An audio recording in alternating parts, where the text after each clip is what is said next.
So bago po tayo magpatuloy, tayo muna yung manalangin.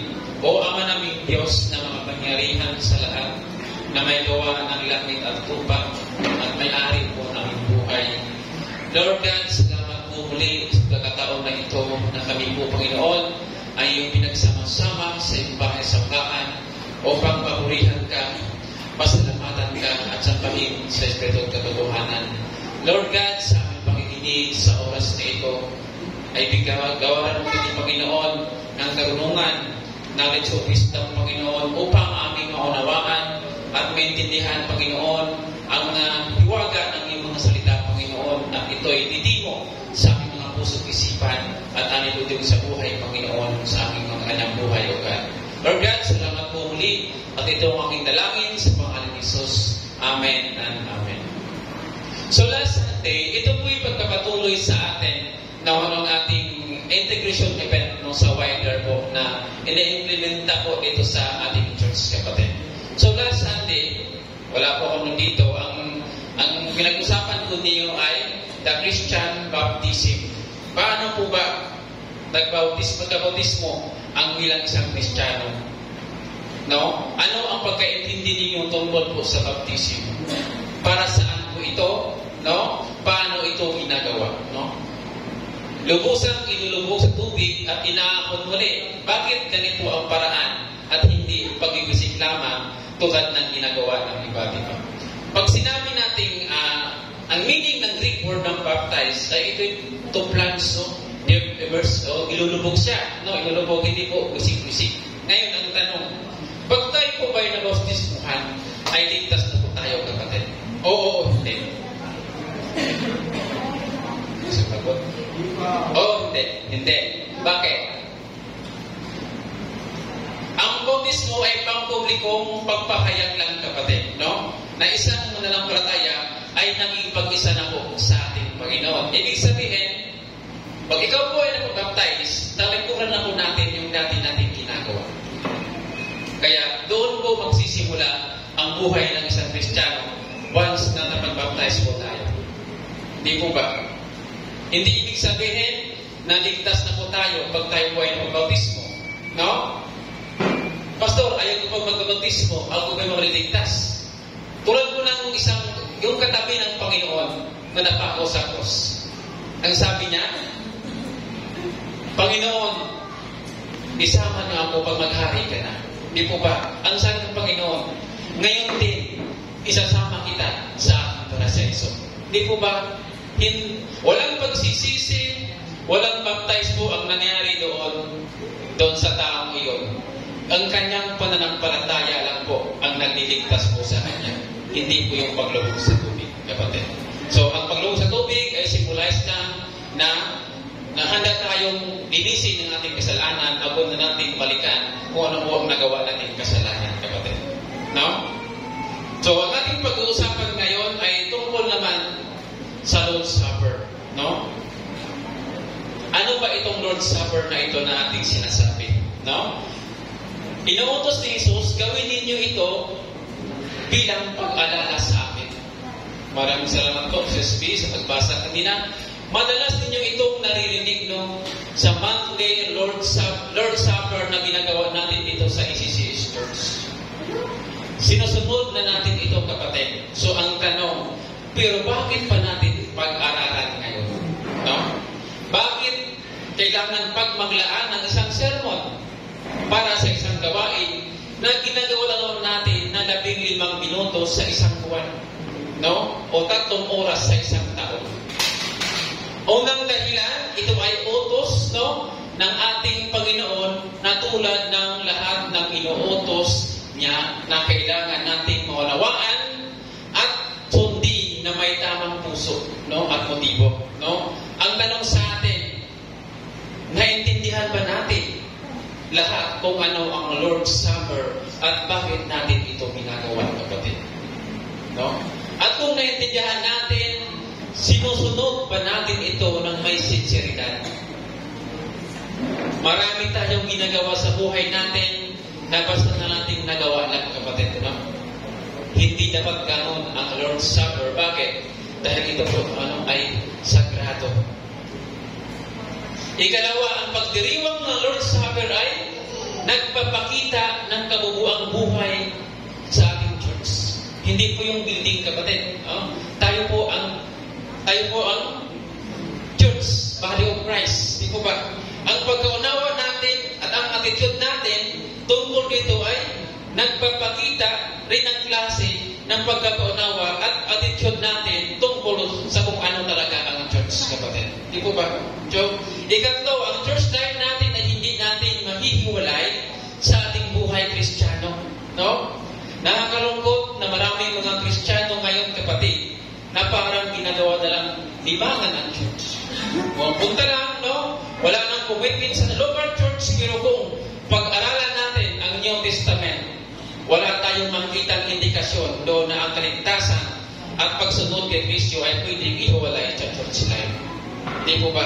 So, your commitment to the church is a reflection of the kind of your commitment to Christ. Di po ba, kapatid? Ganun po dapat. Dapat nakikita po sa atin. No? Kaya mahalagang pag-usapan ang utos na ito ng Panginoon.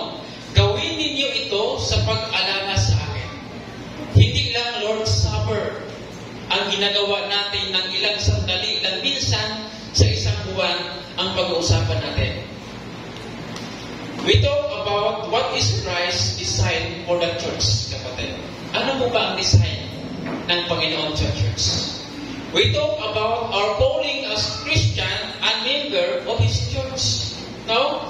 We talk about Jesus and our relationship with Him. So, it is important to us na maunawaan po natin kung ano po ang pagkakaunawa natin sa Lord's Supper.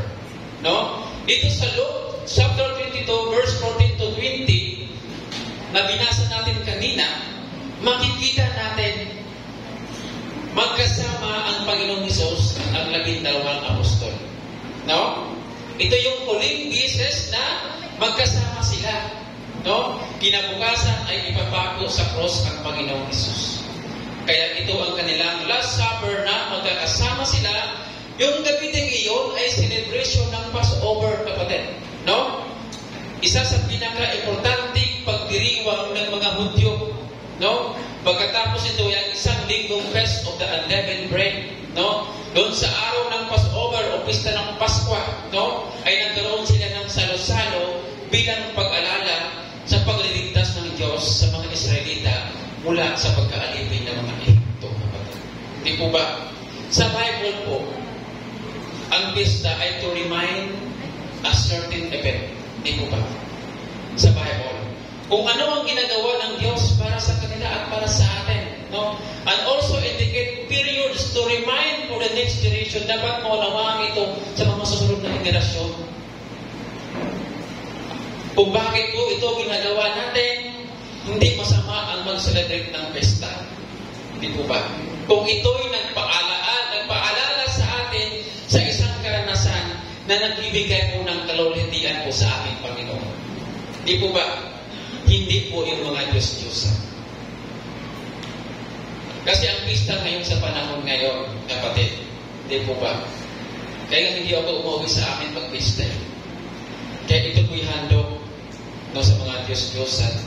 Sa probinsya namin ay pista ng San Vicente de Ferrer. Hindi po ako umuwi ng pesta. Pesta ng Berhang Guadalupe. Diba? No? Kung pesta ng muling pagkabuhay ng Diyos, ay maganda po yan. Di po ba? No? Kaya ang ating celebration ay worship celebration. Kumbaga, ating pinagdiinan ang muling pagkabuhay ng ating Panginoon. Yung resurrection po. Hindi po yung pagkapatay niya. Kasi wala pong saysay ang ating ginagawa dito, kapatid, kung hindi po nabuhay ang ating Panginoon. Di po ba? Wala pong saysay. Walang saysay ang pangaral natin dito kung ating Panginoon hindi nabuhay sa katong araw.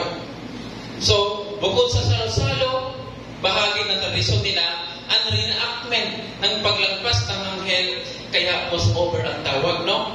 Na papatay sa lahat ng mga pagangay na lalaki ng mga Egyptian. Ang mga nalagpasan ng anghel na iyon ay yung bahay ng mga Israelita na may dugo ng lamb sa hamba sa kanilang pintuan. No? Kaya habang pinag-uusapan natin ang Lord's Supper, keep in mind ang connection nito sa Passover, kapatid. No? Sa pagliligtas ng Diyos na magkaroon ng ganap na katuparan, ang sakripisyo ang Passover lang. No? Walang iba kundi ang Panginoong Hesus na nagbubos ng dugo sa cross para sa ating mga kasalanan. So sa huling hapunan, si Jesus kasama ang kanyang mga alagad, may ipinagdiriwang, kapatid. Mayroon pong selebrasyon na nangyari. Pero mixed emotion po ito. Kasi nagpapakita si Jesus ng indikasyon na iiwanan niya ang kanyang mga alagad. No? Kung para sa akin ito, parang ito po yung dispedida. No? Isang farewell party po ang nangyayari dito. Sa isang kamag-anak natin na papunta ng malayong lugar. Di po ba? Masaya kasi parte sa kanya, pero malungkot din kasi aalis ang isa sa mahal sa buhay. Di po ba? Pero yung Last Supper na yun ay parang yung mag-abroad, nagbibigay ng tagubilin sa kanyang kamag-anak, kahit matagal akong babalik, ang request ko sa inyo ay magkaroon kayo ng reunion tuwing birthday ko, ay i-celebrate ninyo at magpapadala-dalan ako ng paghanda ninyo. Di po ba? Yung Last Supper na yun ay parang despedida parte. At yung Lord's Supper na ginagawa natin Monday ay parang yung birthday celebration taon-taon, kapatid. Baka yung iba sa inyo magkakaroon ng Lord's Supper. Para saan ba ito? Bakit na itong ginagawa din sa church? Ano ba ito? Word naman, di ba minsan gano'n, iba hindi alam. So tingnan natin kung ano ito, para saan ito, at ano ang kinalaman nito sa buhay ng bawat isa sa atin. Ako, kapatid, nung wala pa ako dito sa iglesia ito, kung saan ako dumadalaw ng gawain, nakikipila lang po ako. Doon sa malaking sekta, ang haba ko ng pila niya. Ano kaya pinipilaan dyan? Pagdating doon, may binibigay, sinusupo. Pila lang ako, hindi ko po naunawaan kung para saan ko ito. Nakikibahagi ko ako, pero wala akong alam, wala akong knowledge doon para saan ito. So think of the Lord's Supper as a celebration party. Kapag may salasalo o party ang mga Pilipino, no, siyempre hindi mawala ang kainan. No? Kantahan at bintuhan. Tingnan natin yan isa-isa. Pero bago yun, siyempre, kailangan na nandun yung mga kaibigan. No? Sila yung invited sa party. Dito sa Lord's Supper, kasama niya yung mga apostol niya. Yung 12. At ito ang position natin sa church. Batay din sa turo ni Apostol Pablo sa mga taga-Corinto. No? Na magkaroon ng pagsisiyasat sa ating sarili natin kung bahagi na ba tayo ng katawan ni Kristo. Kung totoo nga ba ang relasyon natin sa Kanya. Kung totoo nga bang tagasunod tayo kay Jesus. No? Pero siyempre hindi naman namin alam kung sino-sino ang totoo mga Kristiyano. No? Pero invited dito ang lahat ng bahagi ng tagasunod ni Jesus. Kahit hindi ka pa official member ng YCCS, bisita, basta may relasyon ka sa ating Panginoon, ay invited po tayong lahat dito sa ating worship celebration. Siyempre, hindi kasama ang kaaway ni Jesus doon na nagpaplano ng masama sa Kanya.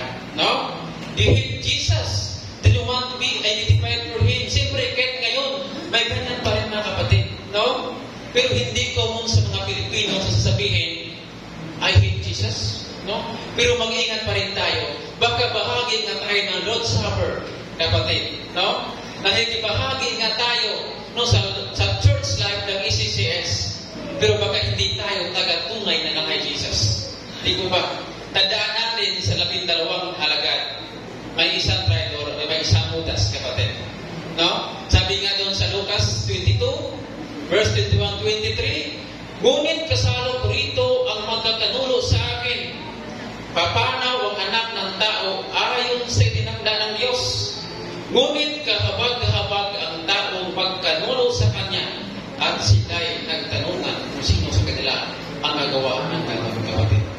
So, bago pa man ito kinasambat na ni si Judas na mga kaaway ni Jesus, kapatid, unang kasama iyon sa plano ng Diyos. At nagingiti niya anumang masamang balak ng mga tao upang isulong pa ang kanyang mga layunin.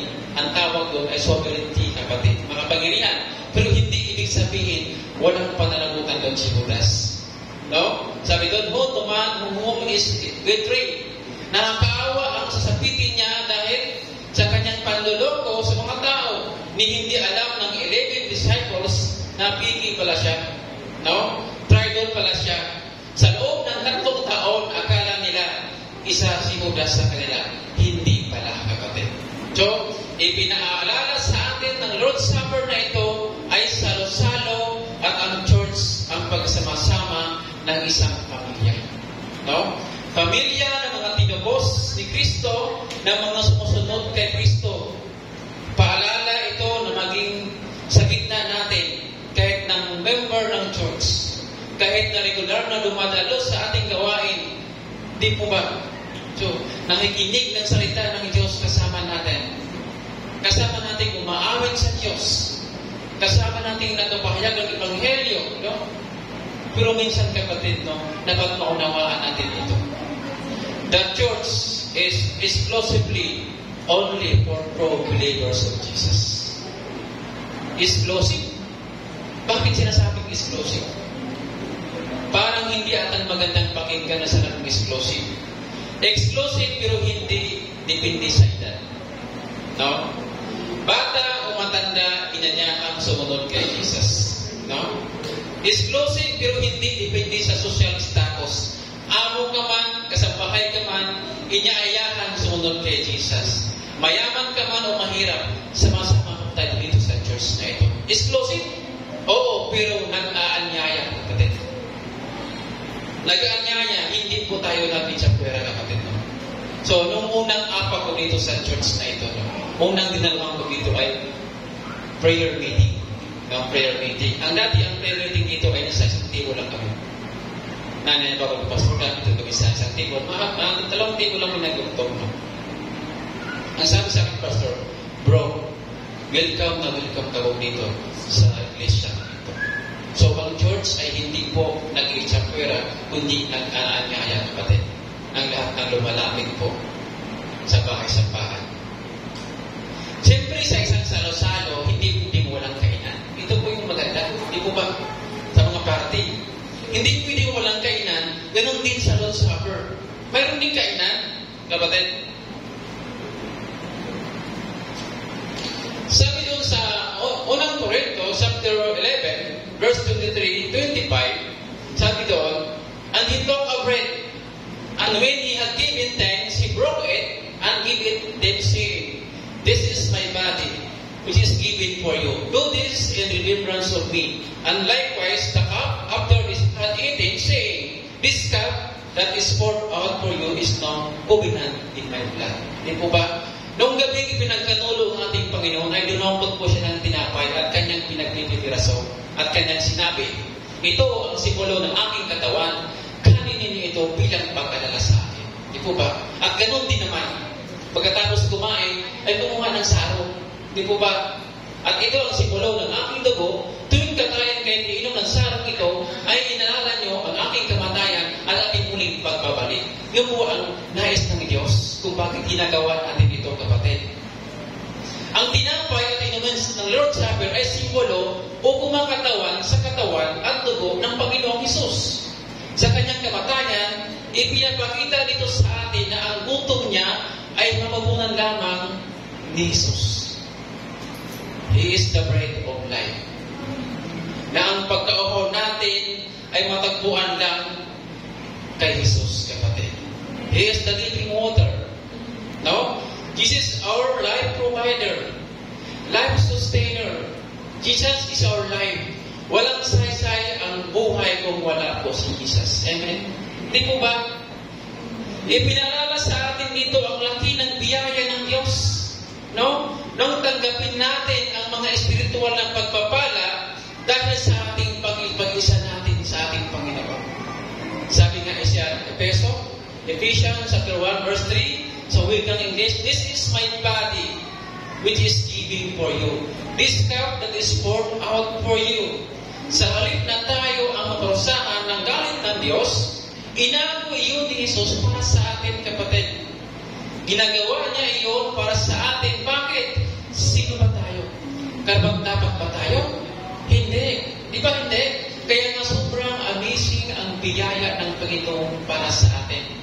Di po ba? Kapag sinabi niyang for you, hindi lang para sa atin individually yun, kapatid.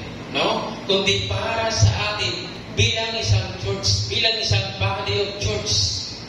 Jesus died for the church, kapatid. The church is purchased by His own blood. Sabi niya tungkol sa unang inumin, divide it among yourself. This is enough for everybody. We share the life of Christ with one another. Di po ba? Kung si Jesus ang ating buhay, ang nais na tugon ng Diyos ay pasasalamat at pananampalataya po, kapatid. Ang pasasalamat na ginawa ni Jesus bago ang muling hapunan ay dapat din natin gawin dahil sa laki ng biyaya ng kaligtasan na tinanggap na po natin. Hindi lang tuwing Lord's Supper, kapatid, kundi sa araw-araw ng ating mga personal na buhay, ang pagkain natin, ang tinapay at pag-inom ng inumin ay nagpapakita ng pagtanggap natin kay Jesus sa pamamagitan ng pananampalataya. Di po ba? Ang panawagan niya ay patuloy na magtiwala sa Kanya para sa ating mga espiritual na buhay, kapatid. Walang buhay ang church natin kung wala si Jesus, tulad ng sinabi ko kanina. Walang saysay po ang ating pagtalong sa ating worship celebration kung hindi po nananahan sa atin ang ating Panginoong Kristo sa bawat isa sa atin, kapatid. Ito ba? Kaya nga tuwing magkita-kita tayo, tinitiyak natin, nagsalo-salo tayo sa Kanyang salita. Di po ba? Sa ating kanya-kanyang bahay, ipinapikita rin natin si Jesus ang ating buhay sa ating araw-araw ng pagkain sa Kanyang salita. Di po ba? Mayroon tayong mga devotion pang sarili natin, araw-araw. Di po ba? Ang iba sa atin, naramdaman natin, nanugutom tayo o nauhaw spiritually. Pero, nasa atin din naman ang problema, kapatid. Sabihin natin na busy tayo, wala tayong time. Di po ba? Daming problema. Hindi huwag kang magreklamo kung nagugutom ka o nauuhaw ka, kapatid. No? Samantalang nasa iyo na ang pagkain, ang kailangan mo lang gawin ay buklatin, nguyain, inumin, at i-enjoy. Di ba? Lahat tayo ay mayroon tayong Bible sa bahay, kapatid. Kaya ang nais ng Panginoon sa atin ay mayroon tayong pakipagniig sa Kanya. No? Mayroon tayong intimacy, relationship ng bawat isa sa atin. Dahil kung hindi po tayo founded ng salita ng ating Panginoon, kunting struggle, kunting pagsubok, ay matitisod po tayo, kapatid. Di po ba? Kaya napaka-importante po na mayroon tayong araw-araw na buklatin natin ang ating Bible. Nasa atin na yun. Sabi nga, buklatin, nguyain at enjoy. So sa isang selebrasyon, kapatid, hindi rin nawawala ang kantahan. No? Sa kantahan, na-express natin ang kasiyahan na puso natin sa Lord's Supper. No? Do this in remembrance of me. Remembrance. Ibig sabihin, mayroon pong inaalala. Di po ba? May dahilan kung bakit tayo nagdiriwang. Ganon din sa Passover feast ng mga Hudyo. May kasiyahan kasi inaalala ang ginagawang pagligtas ng Diyos sa kanila.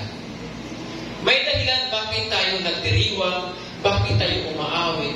Anong dahilan, kapatid? Jesus is our Passover lamb. Sabi nga ni Apostol Pablo, si Jesus ang naging sakripisyo ng Diyos para mapatawad tayo sa kasalanan once and for all. Isang bisis na po yung ginawa ng ating Panginoon. Hindi na po yun mauulit, kapatid. Si Jesus ang pumalit sa atin. Si Jesus ang naging kabayan para sa ating kasalanan. Pero hindi lang natin inaalala si Jesus na parang nagkaroon tayo ng salo-salo tulad para sa namatay na mahal sa buhay, kapatid. It is not just a memorial. No? It is a worship of Jesus.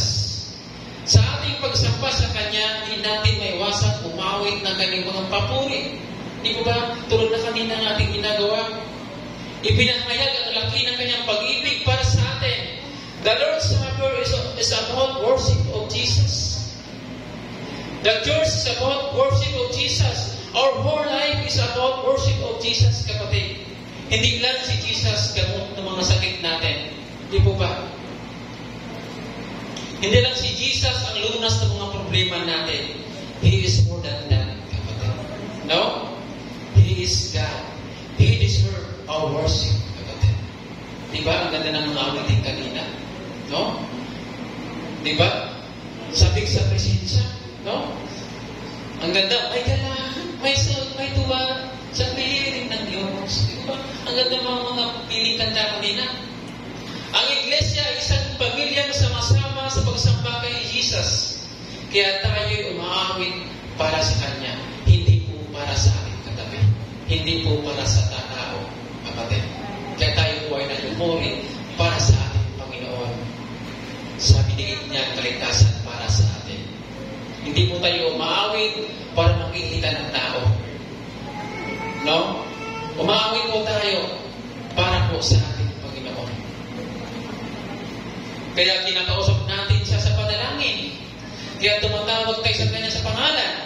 Tanungin po natin ng sarili natin kung ano ang tingin nating relasyon sa ating Panginoon. Are you just a friend of Jesus? A fan of Jesus? An admirer of Jesus? Do you like Jesus? Or are you a worshiper of Jesus? May kainan, may kantahan, pero siyempre hindi mawawala ang kwentuhan. Bahagi nito ng remembrance. Kapag inaalala mo ang isang tao, pinagkukwentuhan ninyo yung mga katangingan niya, saka yung mga ginagawa niya, di mo ba? Pag nagkaroon tayo ng pagtitipon. Tuwing Passover, nakagawian ng mga audio na magkaroon ng reenactment noong araw nang ligtas sila ng Diyos mula sa pagkailipin ng Ehipto. Kung paano ginawa ng Diyos, paano niligtas ang Diyos ang mga Israelita sa mga Egyptian. Ang layunin ng Diyos na mag-utos na kanila ng celebration ng Passover at Feast of the Unleavened Bread, kapatid. No? Kaya sabi doon sa Deuteronomy, sa verse 16, verse 3, sa wikang Ingles, that all the days of your life, you may remember the day when you come out of the land of Egypt. Ganon din sa Lord's Supper, kapatid. Para hindi natin makalimutan ang laki ng ginawa ng Diyos para sa atin. Kaya sabi ni Apostol Pablo, you proclaim the Lord's death among ourselves and to other people, kapatid. Di po ba? Pero sasabihin ng iba, imposible naman makilimutan natin si Jesus at ang ginawa niya para sa atin. Kapag nagkikwentuhan ba tayo, ano ang laman ng kwentuhan natin? Di po ba?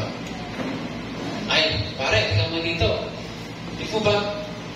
Ano ang laman ng kwentuhan natin pag tayo nagkita-kita? No?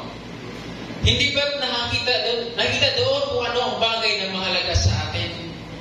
When was the last time we talk about what Christ done for us? Kailan ang huling narinig ng kaibigan mo, ng kamag-anak mo, ng kaopisina mo, na you are a follower of Jesus? At kung ano ang ibig sabihin nun, kapatid?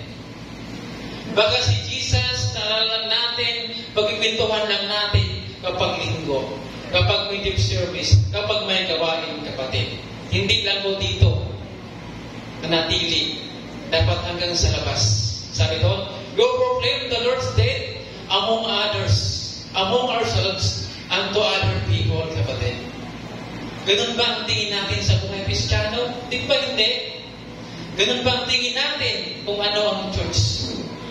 Hindi po ganun. Ang wider po, ang intermission event na ito natin pinatupad sa iglesia ay dapat may bahagi. Na may gaan kita, ibahagi mo rin. Connect po ito. Kaya ang wider, kapatid, malawak po ang abutin nito. So tulad ng anumang salo-salo, may katapusan din. Dito rin ako magtatapos. No? Pero ito yung katapusan na mas masaya, kapatid. Ang taon ng birthday celebration ay mapapalitan ng mas masaya kapag dumating na ang kamag-anak galing sa ibang bansa. Hindi po ba? Masaya yun, kapatid. No? Ang selebrasyon natin sa Lord's Supper ay may katapusan din. At kailan ang katapusan ito? Pakinggan natin ang sabi ng Apostol Pablo. You proclaim the Lord's death until He comes. No? Sabi doon sa Lucas 22:15-16, sabasahin natin, sinabi niya sa kanila, matagal ko nang hinahangad na makasalo kayo sa unang pagpaskwa na ito bago ako magdusa. Sinabi ko sa inyo, hindi na ako muling kakain ito hanggang sa ito'y naganap sa kaharian ng Diyos, kapatid. No? For I tell you, I will not eat until it fulfilled in the kingdoms of God. For I tell you that from now on, I will not drink of the fruit of the vine until the kingdoms of God come. Sa mga oras na ito, kapatid, nakikisalo pa rin siya. Pero sinabi niyang hindi na ito mauulit. Mauulit lamang kapag natupad na ito sa kaharian ng Diyos. Ano ang tinutukoy dito? Kailan mangyayari ito? Sa isang banda, natupad ang layunin ng Passover sa kamatayan ko ni Jesus. Dahil siya ang naging Passover lang, natupad ang plan ng Diyos na namatay si Jesus sa cross para sa ating mga kasalanan. Sa isang banda, dumating na ang kaharian ng Diyos, pero hindi pa kumpleto. May isa pang hinihintay na katuparan para sa kaharian ng Diyos, kapatid. Ang pagbabalik ng Panginoon Jesus, kung saan maganap ang marriage supper of the Lamb. Sa pagbabalik niya, makakasama natin siya sa isang napakalaking salo-salo. Hindi po ba? Itali niya tayo sa ulan, magsama-sama ang kanyang mga anak, kapatid. Nawa, ang mensaheng ito ay nagbisilbing eye-opener po sa atin. At naunawaan natin kung bakit natin ito sinisempre buwan-buwan, kapatid. No? Ito'y bilang pag-aalala sa kanyang kakayahan at ang kanyang muling pagpalabalik. Isang magandang umaga po sa ating lahat. Purihin po ang salita ng ating